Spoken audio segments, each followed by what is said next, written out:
My cheating wife wanted a weekend with another man, so I turned her fantasy into her worst nightmare.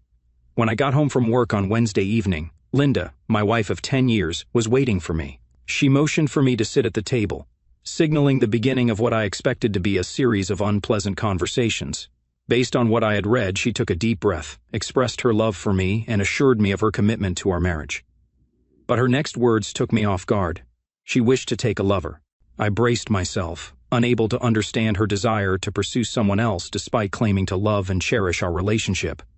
"So, let me get this straight," I said. "You claim to love me and want to protect our relationship, yet you're proposing to be intimate with someone else?"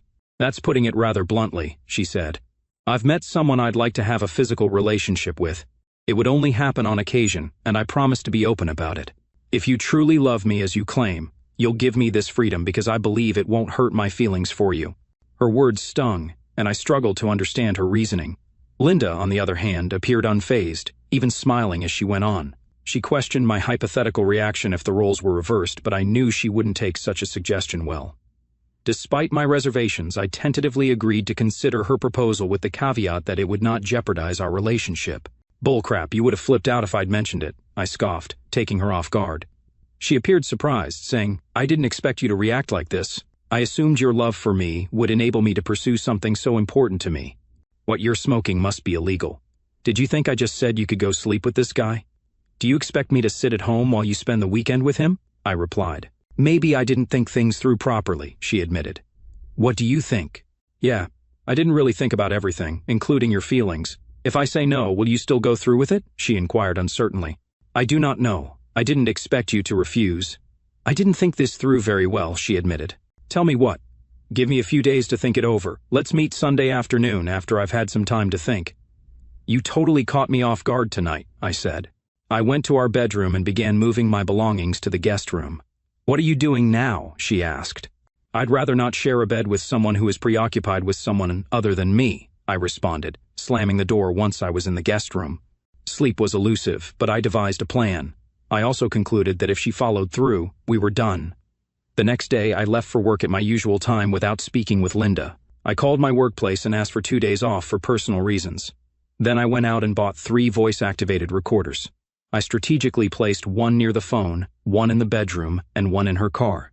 In addition, I acquired a phone tape recorder and installed it on our phones. My next stop was the cell phone company. With my name on her account, obtaining a copy of her phone charges was simple. While she was still at work, I looked into her email accounts. I stumbled upon one I was not aware of, but the password was simple. There I found a wealth of information. Fortunately, knowing that she hadn't been intimate with him yet, I set it up to discreetly forward any emails from that account to me. My plans for the day also included obtaining a pair of GPS locators that are small and easy to conceal. I planned to put one in her wallet, assuming she kept her cash and cards, and the other in her car. It was a busy day, but everything lined up for me to keep an eye on her. The only thing missing was her cell phone. I hoped to retrieve it in the evening, along with planting the GPS devices. Upon checking her emails, I discovered a correspondence between her and Frank Jones, a colleague whom I intended to retaliate against. The emails confirmed their plans for the upcoming weekend, rendering my objections futile. On Friday, I consulted a highly recommended divorce lawyer, instructing him to initiate proceedings, citing adultery with Frank Jones as the co-defendant. My lawyer assured me that with sufficient evidence, suing him would be straightforward. Armed with email exchanges, phone records, and soon-to-be audio recordings, he commenced the legal process promptly. When Linda returned home that evening, I remained silent and distant as she prepared dinner. I left for a bar to eat and have a few drinks. Upon my return, she attempted to engage me in conversation, but I brushed past her, retreating to the guest room and slamming the door shut. The only chance she had to salvage our marriage was to cancel her plans with Frank, but I doubted that would happen. I gave her the cold shoulder for the remainder of the weekend until Sunday afternoon. I informed her it was time to talk, and we settled in the seats in the kitchen. I took the lead, expressing my profound dissatisfaction with her request. After much contemplation, I couldn't find any way to reconcile myself with it, despite her assurances that it wouldn't affect our marriage. "It's already taken a significant toll," I said. She seemed visibly angered by my stance, suggesting that if I considered her perspective, I might be more understanding. I attempted to see things from her viewpoint, but I couldn't foresee any positive outcomes. Therefore, my answer had to be no. "How can you be so selfish? If you love me," she retorted, "I'm not the selfish one." Pursuing a sexual encounter with someone else seems to be the epitome of selfishness to me, I replied. What if I go ahead with it anyway? She pressed. There will be serious repercussions for any infidelity. We both made vows of exclusivity 10 years ago, I reminded her. I know, but this is something I feel compelled to do, she insisted. Then I suppose our discussion is concluded. You need to seriously reconsider your actions, I declared, rising from my seat and exiting the house. I took my laptop to a Wi-Fi spot and began monitoring their email exchanges. She was furious, but determined to proceed regardless. He revealed he had reserved room 125 at the Hilton in Kansas City for Friday and Saturday nights. Swiftly, I booked the same room for Thursday night. Their plan seemed too convenient. They were also arranging a romantic date for Saturday evening, dinner, dancing, and presumably intimacy. She even mentioned buying new lingerie for the occasion. As they moved past my rejection and continued planning their weekend, I observed, noting their check-in time of 3 o'clock. He planned to pick her up at 1 o'clock for the 2-hour drive, aiming to arrive as early as possible. I was taken aback to learn that he planned to pick her up at our house. I needed to decide what my next move would be. I also booked a room for the weekend, strategically close to theirs, to intercept all communication signals. Over the next few days, I gathered all the necessary equipment. I acquired a couple of compact, high-definition fiber-optic video cameras, intending to install them in the room on Thursday, ensuring I'd be prepared to capture their weekend activities. This evidence would serve as potent ammunition for my divorce case. Throughout this time, I completely ignored her, but Wednesday marked the final reckoning for her. I decided to give her one last opportunity. If she chose Frank, our marriage was over. I asked her to join me at the table for a conversation. Despite her apparent reluctance, she obliged. I urged her once more to reconsider, emphasizing the damage her decision would inflict on our marriage. Disregarding my plea, she affirmed her intention to proceed with Frank. With a heavy heart, I realized she had chosen him over our relationship. I stood up and left the room, slamming the door behind me as usual. My marriage was now irretrievably broken, and someone would pay for it. Thursday morning, I went to work and arranged to have the afternoon and the following day off, explaining to my boss that I was finalizing plans to divorce Linda. He expressed his support and granted the time I needed. That afternoon, I drove to Kansas City, checked into their room, and installed all the surveillance devices meticulously, ensuring they were operational. I wanted to gather irrefutable evidence for the divorce before confronting them. Upon returning home, I contemplated the demise of my marriage, realizing I had one more task to complete. I stopped at a store and purchased a small can of pepper spray, intending to disrupt their romantic date. When I arrived home, Linda was standing in the kitchen. She looked at me expectantly, but I walked past her in silence, slamming my door once again. Linda entered my room, attempting to be amicable. I rebuffed her, instructing her to preserve her friendliness for Frank because I didn't need pity.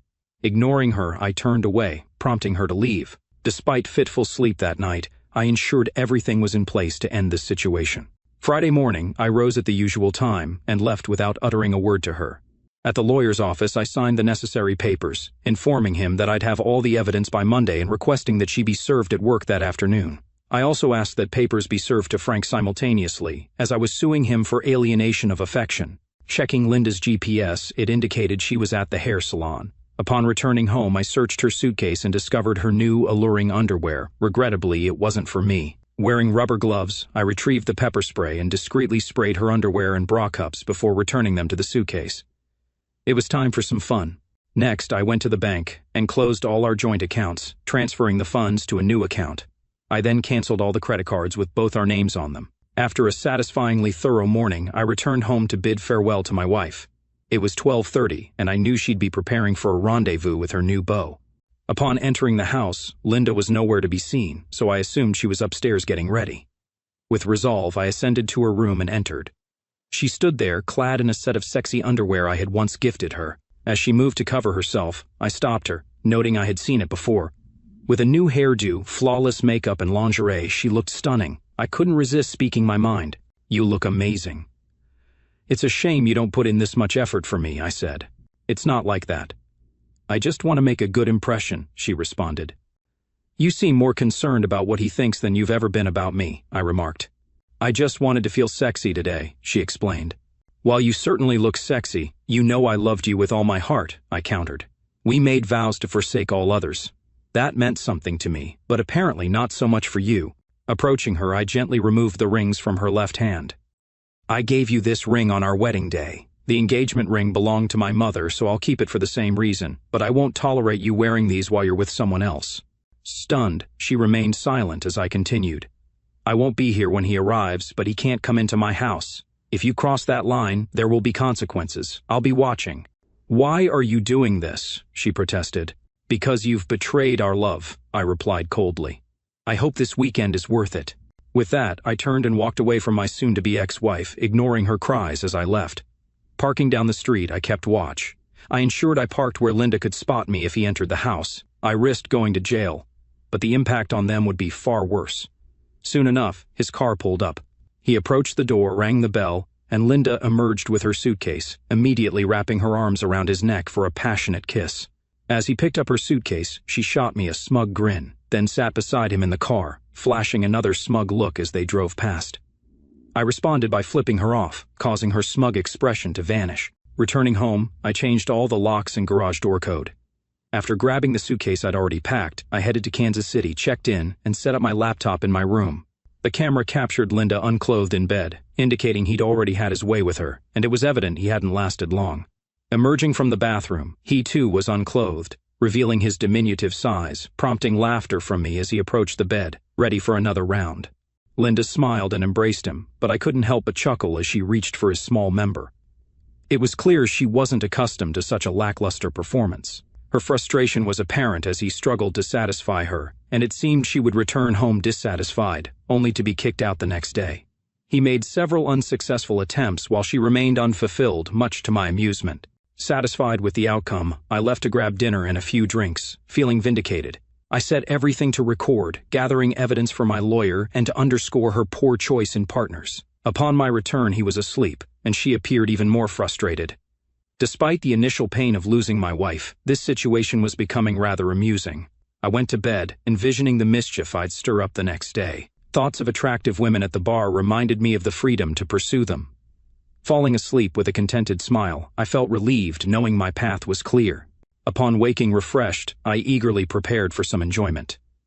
After a pleasant shower, I headed out for a nice breakfast, grabbing snacks in case I couldn't get away later. Returning to my room, I contacted the local florist, ordering a bouquet for Linda. It mirrored the ones I'd given her on our anniversaries, a poignant reminder of what she was risking.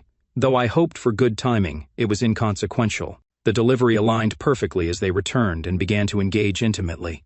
A knock interrupted. The florist delivered the flowers, and I observed a mix of contemplation and anger on Linda's face. She retrieved her cell phone and dialed. Soon enough, my phone was ringing.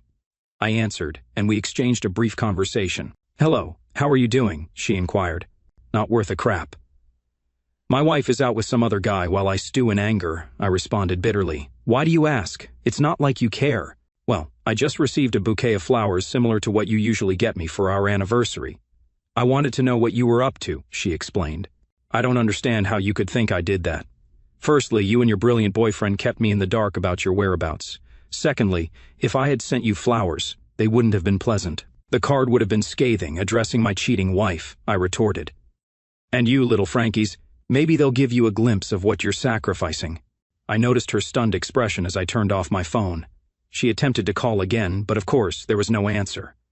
After a few more attempts, she gave up. She informed him of my words and he reassured her that I'd come around. However, I knew I wouldn't until I rid myself of her. Though she initially resisted his advances, she eventually relented. I seized the opportunity to order Linda's favorite pizza for delivery. The pizza arrived just as he was mounting her again. He grew irate and refused to pay, but the delivery person confirmed the room number and his cell phone number. Threatened with police involvement, Frank reluctantly paid up. They opted to have a meal since they had already paid for it. After enjoying their lunch, they conversed for a while. However, Frankie quickly resumed his advances.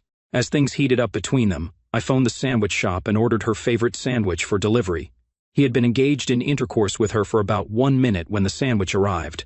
Upon seeing it, Linda speculated that I must have discovered their location. He was incredulous, but she recounted my suspicions about her new partner cracking on, suggesting that I might have hacked into her email. She praised my intelligence, though he seemed unconvinced. Despite this minor hiccup, they decided to get dressed and go out for a while, planning to clean up upon their return and prepare for their romantic date. She assured him she would make it up to him later. As they departed, I couldn't help but laugh hysterically. Tears streamed down my face as I anticipated the unfolding events. Upon their return, Linda hurriedly stripped and dashed into the shower. She spent a considerable time there, emerging with her chest and groin area bright red and evidently painful. It appeared that little Frankie wouldn't be getting any action that night, as Linda lay on the bed, groaning in discomfort. Frankie attempted to touch her, only to be met with her angry outburst, citing her pain and lack of interest. She attributed her discomfort to a possible allergic reaction to her new lingerie, unaware of my involvement. I spent the remainder of the day organizing my videos and preparing DVDs for my lawyer and Frankie's wife. Satisfied with my accomplishments, I retired to bed with a content smile on my face. It seemed that trouble had found its way into paradise, and I was the orchestrator of it. Sunday morning I rose and headed home, knowing Linda would face even more turmoil upon her return. Tomorrow, it would all come to an end. When Frankie dropped her off later that day, he didn't even escort her to the door, he simply let her out. I sat on the couch, engrossed in a football game, and didn't acknowledge her arrival. She announced she was home, but I remained indifferent. Walking between me and the TV, she offered a seductive smile, saying she thought I'd be happy to see her. "You're not dead," I retorted. "What would give you that idea? Do I look like I'd become dim-witted over the last few days?" She responded defensively. "I know you did, but I didn't. I never thought you were foolish. Did you really think you loved me enough to move past this? Well, I loved you with all my heart, but that was in the past. You broke my heart when you chose him despite my pleas," I lamented. "I told you how I felt, and it meant nothing to you. So, as far as I'm concerned, once you left with him, I didn't really care if you came back or not." "I can't believe you feel that way about me," she protested. "Believe it, because you made a colossal mistake," I asserted. "I don't know if there's any chance for us going forward. I'll do anything to make it up to you. I realize now that I made a huge mistake. Is there anything I can do?" she implored. "You can get on your knees and eat my crap," I snapped. "But you know I can't do that," she responded. "I know you won't do that, so I guess that tells me how much your promise to do anything to save our marriage is worth," I concluded. "It's worth about as much as your promise to be faithful when we got married. I was thinking about you all the way home today. I really want to make love to you tonight." "I need you," she pleaded. "You need me? I don't think so. And as far as making love tonight, there's not much chance," I replied sternly. "Did you have little Frankie use a rubber every time he had closeness with you?" "No, he's married, and I can't have children," she explained. "Do you think you're the only one he's used this excuse with? You're now damaged goods as far as I'm concerned. There's no way I would sleep with you until you have a clean bill of health from a doctor. Also, I don't do seconds," I declared. "I know he's clean, but you could use a rubber if you don't think so," she suggested. "Right, I'm going to use a rubber to sleep with my wife after she slept with some loser bareback all weekend? Screw you. You chose little Frankie over me," I retorted. "I'm going out for a while. I really can't stand looking at your cheating self anymore. Tonight, you can sleep in the guest room. I prefer the master bedroom, and unlike you, I didn't do anything wrong." "Can we talk about this?" she pleaded. "We can talk tomorrow after you get back from work." "I really don't know what else there is to discuss," I replied, ending the conversation. I left the house and headed to a nearby bar and grill to grab some dinner and clear my mind. Well, my mind was already clear, as I knew exactly what I was doing. I just wanted to get away from her. Since I'm not much of a drinker, I simply ate my meal and then went for a long walk.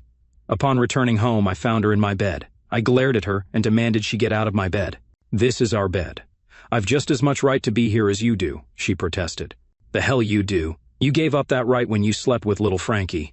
So, you either get out of my bed, or I'll drag your sorry butt out of here and toss you in the street," I asserted. She started crying and slowly left the room. I closed and locked the door behind her, still hearing her sobs as she walked down the hallway. The next morning, I completely ignored her. We each had breakfast, and she left at her usual time. Before leaving, she turned and told me she loved me. I shot her a scornful look and emphasized that I had loved her too, making sure to use the past tense. Tears began to swell up as she turned and walked away. Once she was gone, I began packing her things in garbage bags. As I packed, I called Frankie's wife, Linda. I asked if she knew her husband had spent the weekend with my wife. She thought he had been away on business, so when I offered her copies of my evidence, she eagerly agreed. I was stunned when she opened the door. She was absolutely stunning. I was speechless and had to apologize, explaining that I was taken aback by her beauty, which was indeed true. We got down to business, and I explained what had happened over the weekend. She was furious, and we decided she would accompany me to the lawyer's office to see if he would take her case. He did and even offered us a discount. While Linda filled out the paperwork, I spoke with the lawyer. I asked if I needed to wait to serve Frankie to protect Linda. He assured me that as long as she signed the papers beforehand, she would be okay. Linda and I went out for lunch while they prepared her papers. After she signed, I took her home, and then went home myself to await Linda's call. I was supposed to call Linda that night to update her on how things went. Around 3 o'clock, my phone rang. She was not pleased. "What the hell is this?" she demanded. "What do you mean?" I replied innocently. "I just got served with divorce papers, and Frank received papers for a lawsuit," she exclaimed. "It seems pretty straightforward to me. I warned you there would be consequences for your weekend." "Apparently, you didn't take me seriously," I replied. "I didn't think you would go through with this," she protested. "Maybe you should have listened to me instead of listening to the nonsense that little Frankie was feeding you."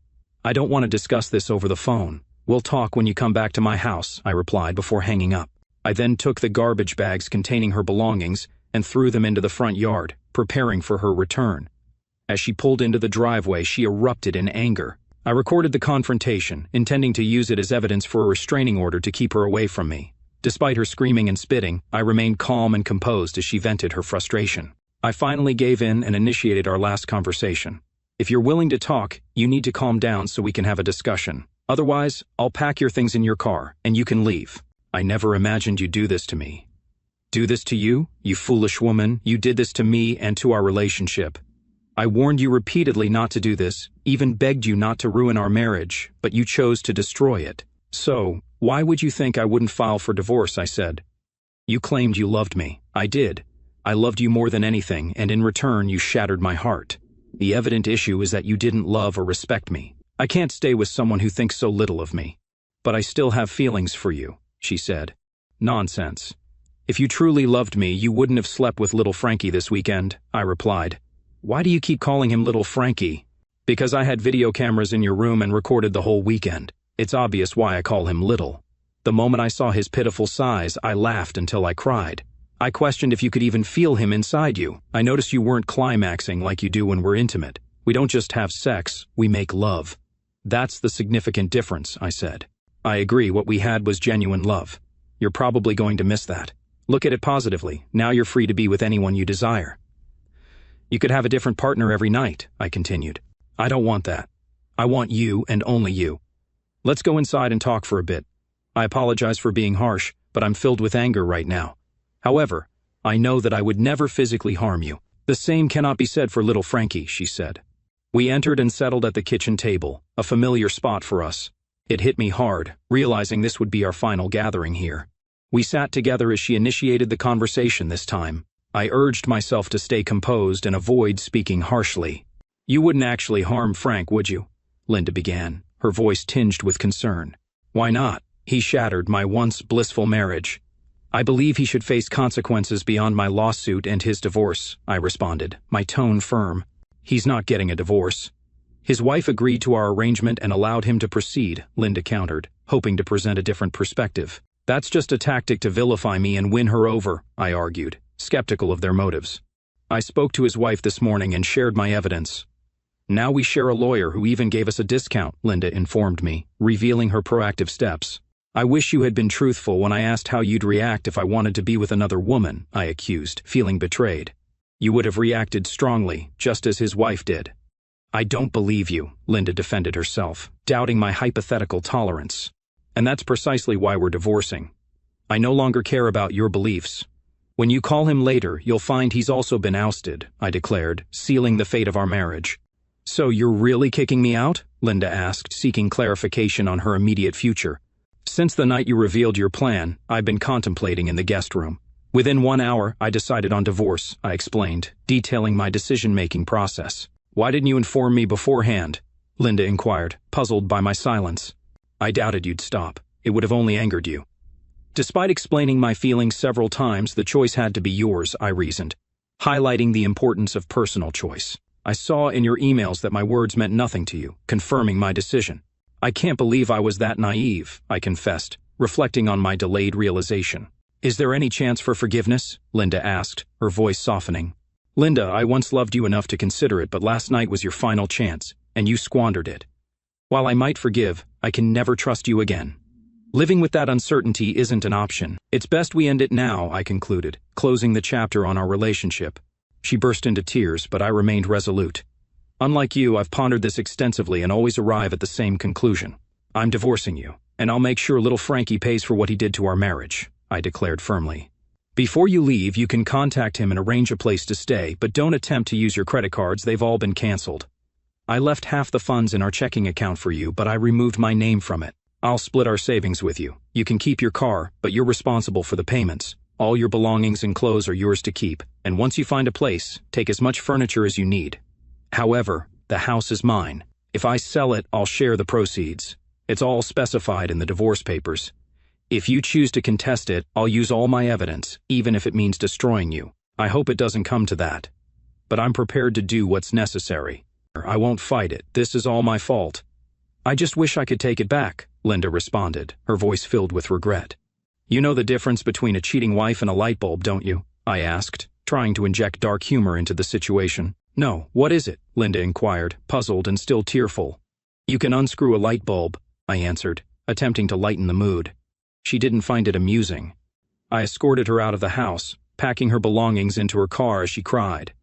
Once it was loaded, I handed her one last item, her wedding ring, flattened with a hammer. It's now scrap gold, I explained, symbolizing the end of our marriage. After closing her car door and kissing her forehead, I uttered my final words. Goodbye, my love. Walking back to my empty house, I didn't watch her drive away. Tears filled my eyes, and I cried for another hour until I was emotionally spent. It was time to consider my options. Option 1, drown my sorrows in alcohol, but I disliked the idea. Option 2, end my life to please everyone, but I refused to grant her that satisfaction. Option 3, stand tall, knowing I was blameless, and move forward. The absence of Linda would be a vast improvement, bringing a smile to my face. Standing upright and still smiling, I called Linda. We made plans for dinner, signaling the beginning of my healing journey. We might become just friends, or perhaps I could find someone better. I contemplated aloud as the memory of her lingered in my mind. It had been 3 months since I walked away from Linda, the woman I'd loved for a decade, now a stranger who'd chosen another man over our vows. The flattened wedding ring I'd handed her still haunted my dreams, a symbol of the life we'd built and the betrayal that tore it apart. I'd won, in a way. Frank was served, Linda was out, and I had my evidence stacked like a fortress. But victory tasted hollow. The house was too quiet, the bed too cold. I'd told myself I was moving forward, but some nights I wasn't so sure. Across town, Linda was staring at the ceiling of a cramped studio apartment, the kind of place that smelled like stale cigarettes and regret. Her suitcase, still half unpacked, sat in the corner like a reminder of the life she'd thrown away. She hadn't spoken to Frank since that weekend, not after his wife called her, screaming about the videos I'd sent. Linda's fingers traced the spot on her left hand where her rings used to be. She'd cried when I took them, but now the absence felt like a wound that wouldn't heal. How had it come to this? Linda's perspective. I didn't mean to break him. That's the truth, even if he'll never believe it. When I sat him down that Wednesday evening, my heart was pounding, but I thought I was being honest. I loved him. God, I still do, in a way. But something in me was restless, like a bird trapped in a cage too small. Frank was a spark, a fleeting thrill that made me feel alive again. I wasn't trying to replace my husband. I just wanted to feel something new, something that wasn't the same routine of dishes, bills, and silence across the dinner table. I was naive, I'll admit it. I thought he'd understand, that his love for me would bend enough to let me have this one thing. When he scoffed, when he called it bullcrap, I felt my world tilt. His eyes, usually so warm, turned hard, like I was a stranger. I should have stopped then, should have begged for forgiveness, but pride is a cruel thing. I doubled down, convinced I could have both. My marriage and my freedom. I was wrong. That weekend with Frank was a mistake from the start. The Hilton room felt cheap, not romantic, and Frank's promises were as flimsy as his performance. I kept smiling, pretending it was what I wanted, but every touch felt like a betrayal, not just of my husband, but of myself. The flowers, the pizza, the sandwich, they weren't just interruptions, they were his voice, screaming at me from across the distance I'd created.